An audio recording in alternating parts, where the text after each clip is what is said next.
네, 오늘은 반도체 이야기를 해보겠습니다. 현재 시장의 주도주는 아니지만 숫자, 실적이 찍히는 기업, 그리고 실적 기대감으로 전환이 되고 있는 기업이 반도체가 많이 꼽히고 있습니다. 국내 소부장 분석가 중에서 손꼽히는 분이십니다. SK증권 한동희 연구원 모셨습니다. 안녕하세요. 네, 안녕하세요. 네, 또 시간 내주셔서 감사합니다. 네. 반도체 전체적으로 이제 섹터 상황 먼저 볼 텐데요. 사실 올해 초에 우리 시장을 주도할 섹터 중에 하나가 반도체가 정말 많이 꼽혔었거든요. 근데 아직까지 흐름을 보면 기대에 미치지는 못하는 것 같습니다. 반도체에 대한 기대감을 좀 우리가 전환을 해야 되는 걸까요? 일단 작년 12월에 이제 반도체 이쪽 서플라이 체인들에 대한 주가 반등이 있었는데요. 근데 아무래도 올해 초를 넘어오면서 일단 선제적으로 12월에 먼저 반등을 하고 올해를 시작을 했는데, 올해는 반도체 산업보다는 지금 대외 변수, 금리 인상이 사실 좀 가장 큰 것 같습니다. 아무래도 금리 인상을 넘어 이제 긴축까지 우려를 해야 되는 상황이다 보니까 좀 성장주에 대한 밸류에이션에서 좀 디스카운트 요인으로 좀 시장에서 바라보고 있는 것 같고요. 그 외적으로도 사실은 반도체가 사실은 작년 4분기, 올해 1분기, 당초에 올해 대비 지금 소프트 랜딩하고 있다는 것들은 다 시장에서 인지를 하고 있는데, 중요한 것은 지금 반도체 공급망 차질, 특히나 이제 비메모리가 부족하다 보니까, 예를 들어 얼마 전에 ST마이크로의 MCU 불량 이슈 때문에 자동차에 대한 생산 계획들이 또 한 번 지연될 수 있다는 점 등 지금 서플라이 체인 관점에서의 병목 현상이 생기다 보니까 지금 금리 인상과 맞물려서 지금 전반적으로 밸류를 더 줄 수 없는 상황으로 지금 시장에서는 반영을 하고 있는 것으로 보여집니다. 다만 반도체 산업만 놓고 봤을 때는 작년 하반기, 올해 초 지금 이제 반도체 전망을 해보면 올해 하반기부터 이제 사파이어 래피즈의 출시 효과와 그리고 서버용 플립칩 BGA 그리고 비메모리에 대한 공급이 일부 완화가 되기 시작을 하면서 DDR5 사이클이 하반기부터 이제 반도체 업황을 좀 견인할 수 있을 거에 대한 전망은 사실은 바뀐 건 없습니다. 다만 그렇기 때문에 지금 대외 변수가 밸류에이션을 갉아먹고 있는 상황에서는 아직은 하반기에 얼마나 반도체가 좋아질 거에 대한 베팅을 하기가 좀 어려운 상황이다 보니까 전반적으로 연초에 LG 에너지솔루션 수급 상황도 맞물려서 지금 전반적으로 반도체 주가들이 좀 부진한 모습을 보이고 있다라고 판단을 하고 있습니다. 네.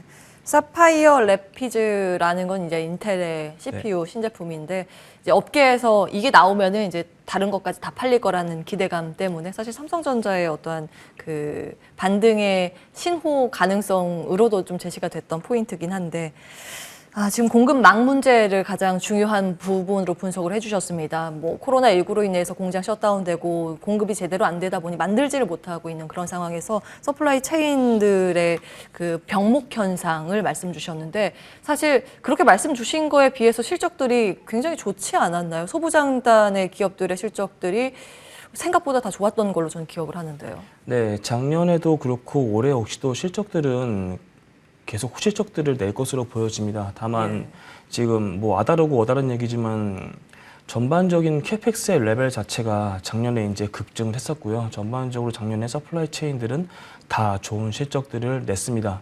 근데 그 실적이 기저가 된 올해 이제 2022년, 23년 관점에서 봤을 때 성장률이 체증을 할 수가 있는가, 아니면은 성장은 하는데 체감할 것인가에 대한 판단에서는 지금 장 상황에서는 아무래도 좀 체감에 좀 더 좀 포커스를 맞추고 있는 게 아닌가라고 보여지고요. 심리 측면을 말씀 주신 네, 맞습니다. 거군요. 예. 그 두 번째로는 실적들은 올해 역시도 좋을 것으로 보여지는데, 가장 중요한 점들은 지금 공급망 자체에 대한 이슈가 전반적으로 업황 호조는 지속이 되고 있고 더 좋을 것으로 보여지고 있지만, 그 업황 호조를 빨리빨리 반영을 해서 서플라이 체인들이나 아니면 반도체 업체들의 실적이 동행할 수 있는가에 대한 그 시점들을 좀 래깅이 있을 수 있다라고 시장에서는 우려할 수밖에 없는 게, 오늘도 비메모리의 공급망에 대한 이슈가 하반기에 본격적으로 수급 요건이 완화될 수 없을 수도 있다는 것들이 계속 부각이 되고 있기 때문에, 과거와 다른 점은 과거에는 전방 수요가 좋지 않아지면서 이제 업황이 안 좋아지는 시그널을 봤는데,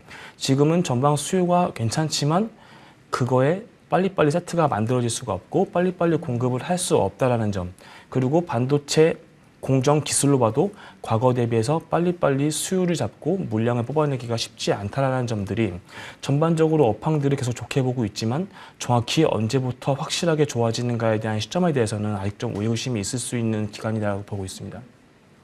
예, 그렇군요.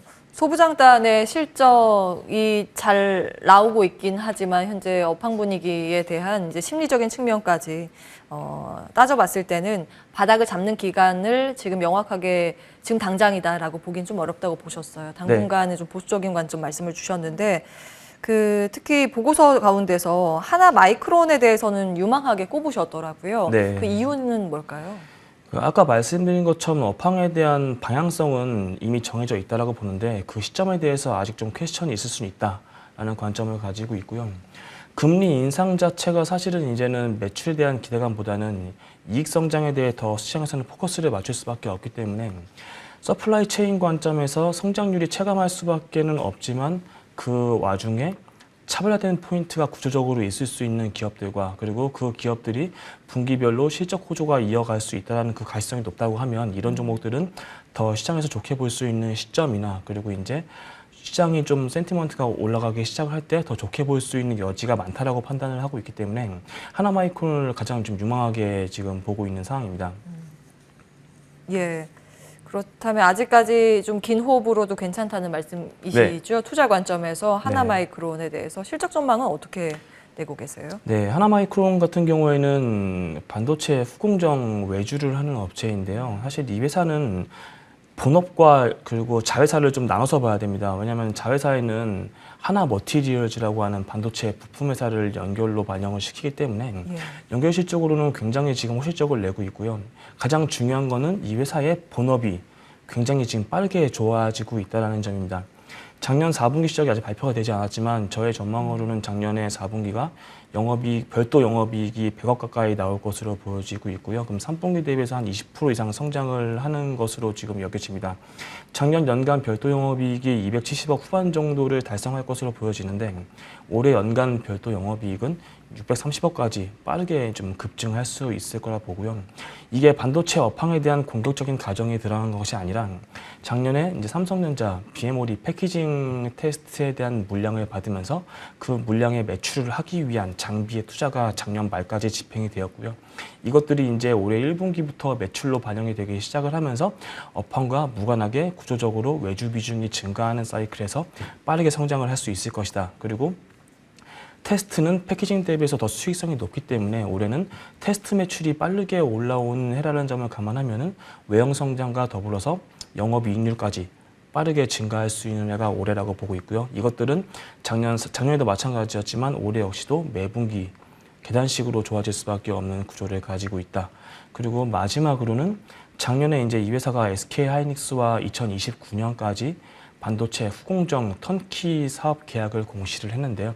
이것들을 제 추정으로는 2025년까지 매출이 빠르게 증가할 수밖에 없다라고 보고 있고 이것들의 매출 시작은 올해 4분기부터 그리고 2025년까지 점진적으로 증가해서 2025년에는 SK 하이닉스한 턴키 매출액만 1조를 상회할 수 있을 것으로 봅니다. 이 1조라는 규모가 굉장히 좀 의미가 있을 수 있는 게 이 회사의 본업인 별도 매출액 기준으로 올해 굉장히 좋아지지만 올해 다 합쳐봤자 5천억 중반밖에 사실 되지 않아요. 근데 이게 2025년까지 1조에 육박하는 실적이 나오기 시작할 거고 2배 간다는 얘기네요. 네, 맞습니다. 그리고 이거에 대한 트리거들은 이제 본격적인 캐펙스가 나와야 이제 시장에서는 정말 하이닉스양 투자를 시작을 했고 이제 이게 매출이 올라오겠구나라고 볼 건데 그 시점들은 올해 이제 하반기부터 내년 말까지 투자가 굉장히 급증될 수밖에 없다라고 판단을 하고 있기 때문에 올해 분기별 성장에 대한 실적과 더불어서 올해 이제 캐펙스가 급증을 하기 시작하면 2025년까지의 성장에 대한 비저빌리티가 이 서플라이 체인 내에서 가장 높을 수밖에 없다라는 관점에서 어닝 성장에 대한 차별도와 그리고 그 가시성이 가장 높은 종목이 아닌가라고 판단을 하고 있기 때문에 이 센티먼트가 좋지 않은 장에서도 저는 매우 유망하다라고 판단을 하고 있습니다. 예, 반도체의 턴 가능성에 대해서 지난해 후반부터 나오기는 했으나 그 턴의 가능성, 가시성이 언제부터 올 것인가에 대해서는 이견이 존재합니다. 다음 분기 혹은 그 다음 분기로 많이 거론이 되고 있는데 그렇기 때문에 바닥을 잡는 것을 지금 산업적으로 분석하기는 좀 어려운 국면입니다. 그래서 그 안에서 그래도 그 안에서 또 옥석을 가릴 수 있는 그 구조적인 성장이 기대되는 종목은 무엇인가를 고민했을 때 대안으로 하나 마이크론에 대해서 포인트를 잡아주셨습니다. 기억해 보도록 하고요. SK증권 한동희 연구원과 함께했습니다. 오늘 말씀 고맙습니다. 네, 감사합니다. 네, 출발 성공 투자 오늘 준비된 순서는 여기까지입니다. 시장이 예민하게 좀 반응을 하고 있습니다. 낙폭이 확대되고 있는 상황이고요. 코스피가 1.9% 밀리면서 2,697선 지나가고 있습니다. 코스닥이 성장주가 많이 여기 포진되어 있기 때문에 낙폭이 더 두드러집니다. 2.6%가량의 마이너스권으로 854선 지나가고 있습니다. 환율 단위나 지금 대외 여건이 좋지 않기 때문에 외국인도 뚜렷한 방향성을 잡지 못한 모습이고요. 일본 증시도 니케이 지수 2.4%가량의 하방 압력을 받고 있습니다. 일단 오늘 변동성이 큰 장세가 연출되고 있기 때문에 리스크 관리 철저히 하시기 바라겠습니다. 저희는 여기서 인사드릴게요. 끝까지 시청해주신 여러분 고맙습니다.